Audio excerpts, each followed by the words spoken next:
আসসালামু আলাইকুম। আজকে আমি আপনাদেরকে দেখাবো রেস্টুরেন্ট স্টাইলের চাউমিন কীভাবে রান্না করবেন। ভেজিটেবল চাউমিন বাচ্চাদের খুবই ফেভারিট একটা খাবার। আর এই রান্নাতে যত ধরনের টিপস অ্যান্ড ট্রিক্স আছে সব কিছু শেয়ার করবো আজকের ভিডিওতে। দেরি না করে শুরু করছি আজকের ভিডিও। ভেজিটেবল চাউমিনের জন্য প্রথমে আমি পেঁয়াজ নিয়েছি। পেঁয়াজগুলো একটু মোটা করে কেটে নেব, কারণ চাউমিনে সবসময় পেঁয়াজটা মোটা করে দেওয়া লাগে। এখানে আপনারা বিভিন্ন ধরনের সবজি ইউজ করতে পারেন। আমি খুব কমন পপুলার যে সবজিগুলো বাজারে পাওয়া যায় সেগুলো দিয়ে আজকে রান্নাটা দেখাবো, যাতে সহজে আপনারা বাসায় রান্না করতে পারেন। পেঁয়াজগুলো কাটা শেষ।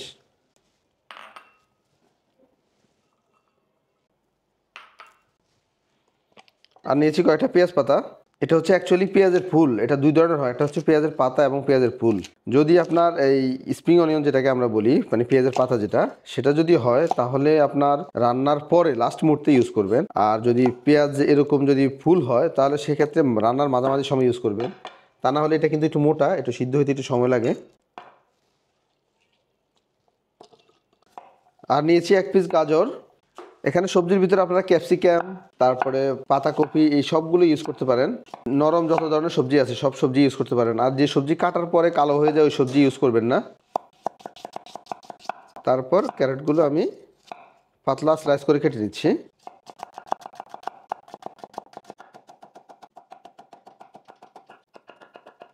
ক্যারট কাটা শেষ। তারপর বাঁধাকপি, অল্প একটু বাঁধাকপি জুলিয়ান কাট করে কেটে নিচ্ছি। আপনারা এখানে চাইনিজ ক্যাবেজ ইউজ করতে পারেন, আমি একটু সাইডে রাখলাম। আর কয়েক পিস কাঁচামরিচ নিচ্ছি, তবে কাঁচামরিচ বেশি ইউজ করব না, বাচ্চারা খাবে এই জন্য শুধু কাঁচামরিচগুলো মাঝখান থেকে একটু স্লাইস করে দিচ্ছি। এটা হচ্ছে চাইনিজ ড্রাগন নুডলস। এই এক প্যাকেট নুডলস দিয়ে আমি আজকে রান্নাটা দেখাবো, যাতে আপনারা খুব সহজেই বুঝতে পারেন মেজারমেন্ট কীভাবে ফলো করবেন। তারপরে পানিতে আমি একটু লবণ দিয়ে দিচ্ছি। তারপর আমি নুডলসগুলো দিয়ে দিচ্ছি।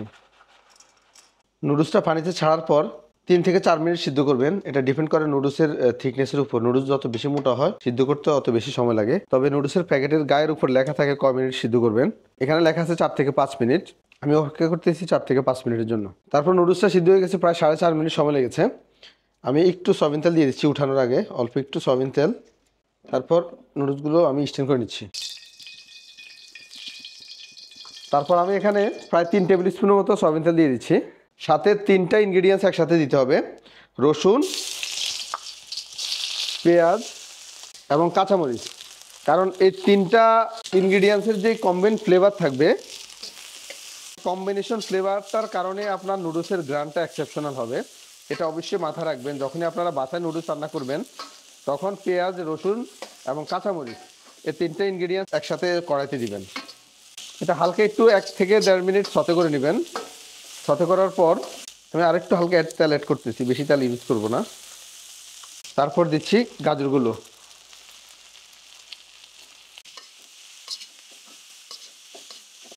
তারপর পাতাকপিগুলো আর পেঁয়াজ পাতাগুলো।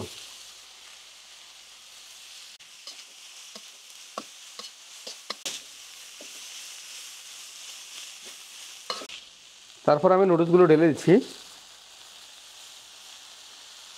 এখানে কিন্তু আমি কোনো এগ বা চিকেন কোনো কিছু ইউজ করি নাই, এটা শুধু ভেজিটেবল চাউমিন।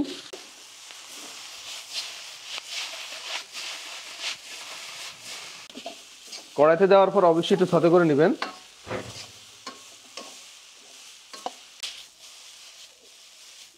ছোটো কড়াইয়ের কারণে ফোল্ডিং করার সময় অল্প একটু 2-1 পিস সাইডে ছিটকা পড়ে যায়। আমরা রেস্টুরেন্টে করলে আরও বড় কড়াইতে করি। আচ্ছা, সবজি ভালো করে মিক্স করার পর চুলাটা একেবারে অফ করে দিবেন। তারপর বাকি মশলাগুলো ইউজ করবেন। তারপর আমি এর সাথে সস দিচ্ছি: 1 tablespoon Maggi sauce, 1 tablespoon soya sauce, 1 table স্পুনের থেকে একটু কম ওয়েস্টার সস, আর অল্প একটু সুইট সয়া সস। আর দিচ্ছি একটু ব্ল্যাক ভিনেগার। এটা অপশনাল, যদি বাসায় থাকে তাহলে দিবেন, এটা দিলে টেস্টটা একটু এক্সেপশনাল হয়ে যায়। আর দিচ্ছি সাদা গোলমরিচ। আপনারা চাইলে কালো গোলমরিচটা ইউজ করতে পারেন, গোলমরিচ পাউডার অল্প একটু। তারপর দিচ্ছি ফিশ সস 1 টেবিল স্পুন। এখানে যে সসগুলো দেওয়া আছে সবগুলো সসেই কিন্তু লবণ, সল্ট থাকে, যার কারণে আমাকে এক্সট্রা সল্ট প্রয়োজন হলে ইউজ করবো, তা নাহলে ইউজ করার প্রয়োজন নেই। আর দিচ্ছি 1 টেবিল স্পুন সুগার। এটা টোটালি অপশনাল, যেহেতু বাচ্চারা খাবে এই জন্য সুগারটা অ্যাড করেছি। তারপর এখন ভালো করে ফুল হিট দিয়ে মিক্স করে নিতে হবে।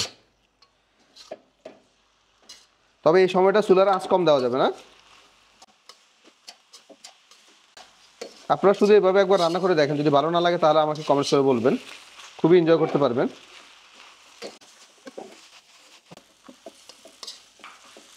ওকে, রেডি হয়ে গেল আমার নুডলস। এখন একটা কথা বলে নি, দেখেন আমার এই কড়াইতে নিচে কিন্তু আপনার কালার হয়েছে, কিন্তু নুডলসটা কড়াইতে লাগে না। যার কারণটা হচ্ছে আমি কড়াইটা ভালোভাবে হিট করে নিয়েছি প্রথমে, যার কারণে নুডলস আপনার কড়াইতে লাগে নাই, কিন্তু নিচে একটু হালকা সসের জন্য কালার হয়ে গিয়েছে।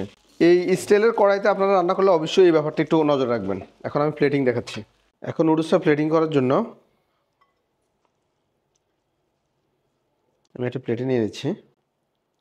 এখানে যে নুডলস আমি রান্না করেছি অনায়াসে 4 জন লোক শেয়ার করতে পারবে, বাচ্চা হলে আরও বেশি, 6 জন। আমার বাসায় আজকে বাচ্চা মেহমান আসছে, তাদের জন্য মূলত আসলে এই রান্নাটা করা। তারপর উপরে আমি অল্প একটু সাদা তিল দিয়ে দিচ্ছি। খুবই চমৎকার অ্যারোমা আসছে মাশাআল্লাহ। আমি একটু ট্রাই করে দেখি। বিসমিল্লাহ। হুম হুম যেমনটা আশা করছি তার চেয়ে বেশি মজা হয়েছে। কারণ এই নুডলস আসলে মজা হওয়ার নুডলসই। রেস্টুরেন্টে আপনারা তো সচরাচর খেয়েই থাকেন। আর আজকের ভিডিও এই পর্যন্ত, কারণ আমার একটু তাড়া আছে। আমি আর বেশি কথা বলবো না। আল্লাহ হাফেজ। দোয়া রাখবেন পরবর্তীতে আরও নতুন নতুন ভিডিও যাতে আপনাদেরকে উপহার দিতে পারি। আল্লাহ হাফেজ।